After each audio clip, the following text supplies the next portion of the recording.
So yun guys, meron tayo ditong tanggap for repair. Microwave oven, American Home. Ayan o. So ang issue nito, nag-i-spark. So lumulusot na yung ano nyo, high voltage o high frequency nyo dito. So may mika. Ayan o. Palatandaan. Ayan o. So ang gawin natin, i-check natin yung ano, yung magnetron. So bubuksan natin yan. Mga tornilyo lang yan dito. Isa, dalawa, tapos sa likod, 4. So yan guys, bubuksan ko lang para ma-check na natin. So yan guys, nabuksan na natin yung microwave. Tanggal na ang cover niyan. So ito muna yung ating unang itetest. So bago pala tayo mag-test, may capacitor yan dito, high voltage capacitor to. Discharge muna natin para safe tayo. Nagutin nyo lang to isang wire na to. Yan. Tapos gamit lang kayo ng long, no? So kaya gunting, huwag nyo hawakan sa metal, then discharge nyo lang kabila ang terminal. Yan. Pag na-discharge nyo na yan, okay na yan. So proceed na tayo sa ano, pag-check. So unang check natin dyan yung main fuse. Ayun, may main fuse nandito sa taas. So check natin, naka-continuity tayo. Check natin yung fuse. So yun, nag-buzzer. Ibig sabihin, okay yung fuse natin. Then check natin yung isa pang fuse. Ito, high voltage fuse. So tanggalin natin yan sa pinaka-case. Nakaipit lang yan. Ipitin nyo lang yung cover yan. Tanggalin nyo lang sa ipit yun. So yun o, tanggalin natin. So ang issue nito, nag-spark. So yun o, putok yung ating high voltage fuse. Ito, putok. Yun. So yun, putol. Putol yan. So testerin pa rin natin. Wala. So open. So ito yung sira natin, isa. Then so check din natin yung ano, capacitor, high voltage. So set tayo ng capacitance. Tapos check lang natin yung terminal. Check lang natin. Dapat ang reading niyan ay, so yun, may nasuka tayo na ano, 810 nanofarad. Yan. Sabihin okay yung capacitor natin. Check lang natin kung may leak sa body, kung may leak sa ground. So balik muna natin sa auto o sa resistance. Ayan, check natin terminal na isa sa body. So wala. Yung kabila naman, uy, meron. Yun, may shorted, may leak. May leak tayo. Ay, hindi. Kasi ano, gutin muna natin itong isa kasi nasa transformer ito eh. Ayan. Try natin ulit. So, yan na wala. So, okay yung ating high voltage capacitor. So, okay. So, yung diode, check natin. Dapat walang reading yan. Kabilaan. Naka-ground yung ano yan. Sa terminal. So, baliktarin lang natin yung ating test probe. So, yan. So, okay din. Walang leak. Sunod ay yung transformer.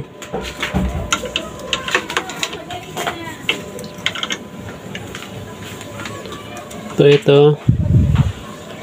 Yung ating secondary to. Ito yung pinaka high voltage nya, secondary. So ito ay yung isang dulo nito ay nakakonect sa body. So dapat to meron. So meron tayong 206 ohms. So okay yung ano natin. Then ano pa ba, yung primary yan, ito na, ito dito. So, palabasin lang natin yung terminal. Then, check din natin.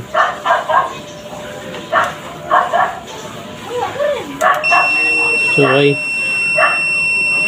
0.6 ohms. So, ibig sabihin, okay din yung transformer natin. Sunod ay magnetron naman.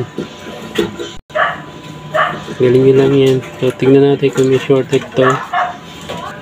Natin. So, okay, meron. Check natin sa body. Baka may leak. Oh, yun, may leak. May leak sa body.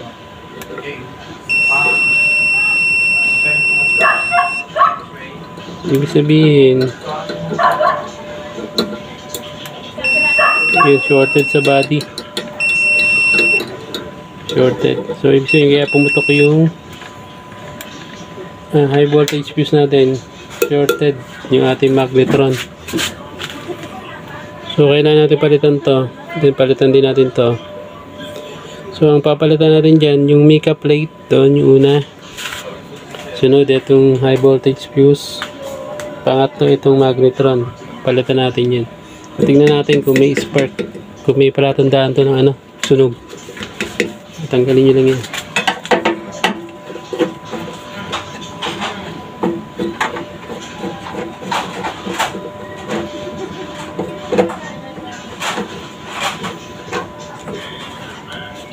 Dalawang tornilyo lang to.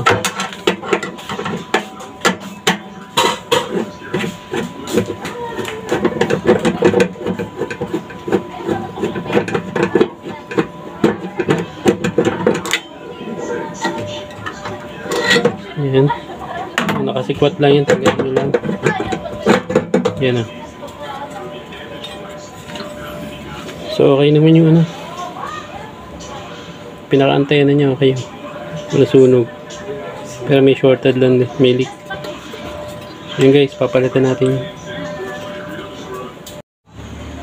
So yun guys. Dumating na yung ating in-order na magnetron. Yan o. Tsaka yung iba pa natin parts. Ito. Mica, high voltage fuse, tapos yung ating magnetron. So pakita ko lang yung pagkakaiba nila, sira at saka hindi. Ito yung bago. Same value nya na M24FA -410A.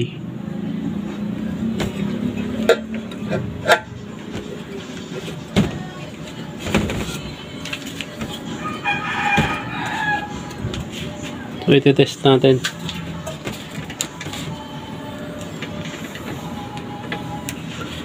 Set lang tayo ng continuity.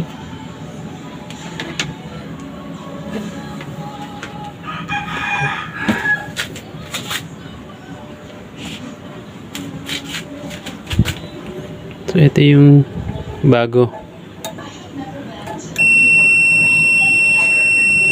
Ayan. Ito yung luma. Sira. Body. So yun na, walang wala siyang reading. Ito yung bago. Ito yung sira.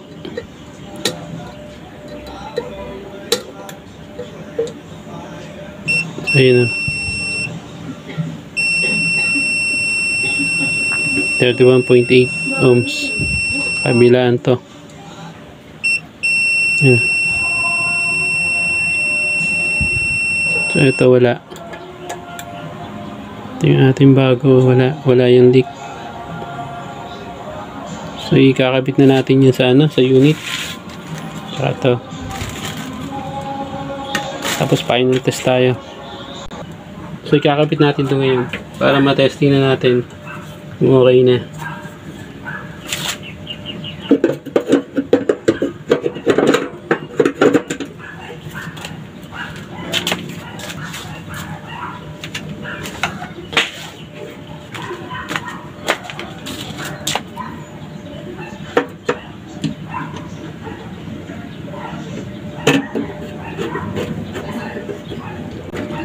So yan. Ito natin yan. Tagilan natin yung cover. Tapos ating mika ay nakasikwat lang naman yan. Bago nyo ikabit, punasan nyo muna yung pinaka area.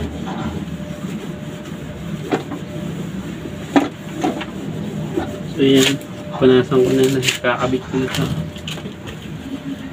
Kapit ko na yan. Medyo masikip lang yung ating area.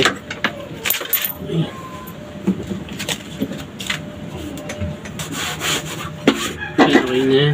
Next is yung fuse. Fuse naman. Saan yung ating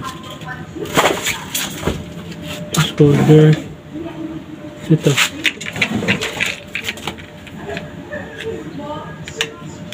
So ito yung luma natin.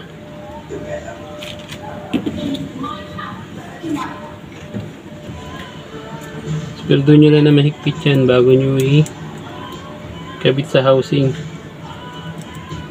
Para iwas tayo loose connection. Kasi pag nag-loose connection yan, iinit. Balik lang natin. Kakapwesto. Ayan. Ating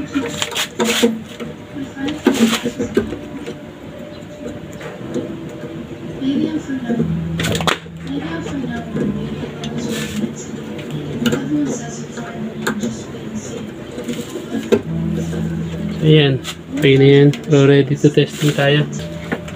Yeah.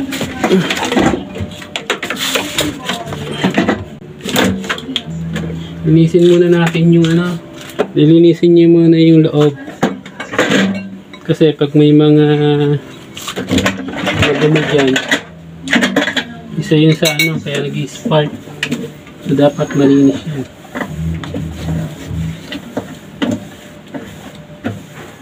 Para pagka hindi bibigay agad yung ating magnetron. Dapat pagkagamit, yung mga mantika o kaya mga pinagtalsikan, malilinisin niyo yan. Para para hindi bibigay yung ating magnetron ulit.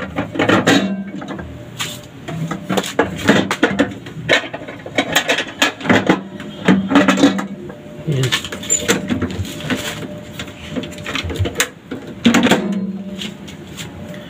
Okay, testing tayo. Salpak natin.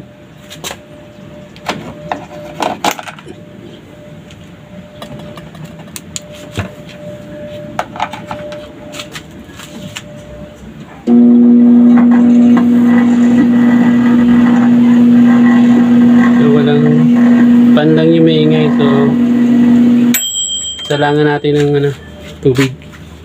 Kuha lang ako.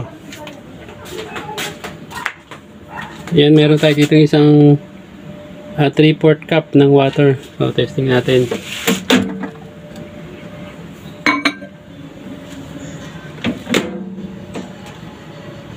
Set lang natin ng low.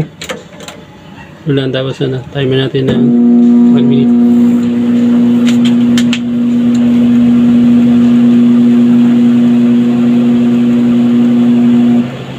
So, matatapos na yan. So, tingnan natin kung uminit nga. So, yan, nausok na. So, mainit na siya. So, okay na, guys. So, ipa-final fix ko na yan. Kapag yung cover. Kasi okay na siya. Nausok-usok pa yan. Hindi lang masyadong kita. Pero nausok-usok siya. Tsaka mainit. So yun guys, so okay na po yan, ating microwave. Yun lang po ang ating naging issue. Although madami, magnetron shorted, may leak sa body, then yung high voltage fuse, saka yung kanyang yung mika pinalitan na rin kasi hindi na siya nalusot na yung high frequency dito tsaka hindi na maganda yung appearance niya. Kaya pinalitan natin, kaya dyan nagsisimula yung spark So yun guys, so okay na yan. Hanggang dito na lang.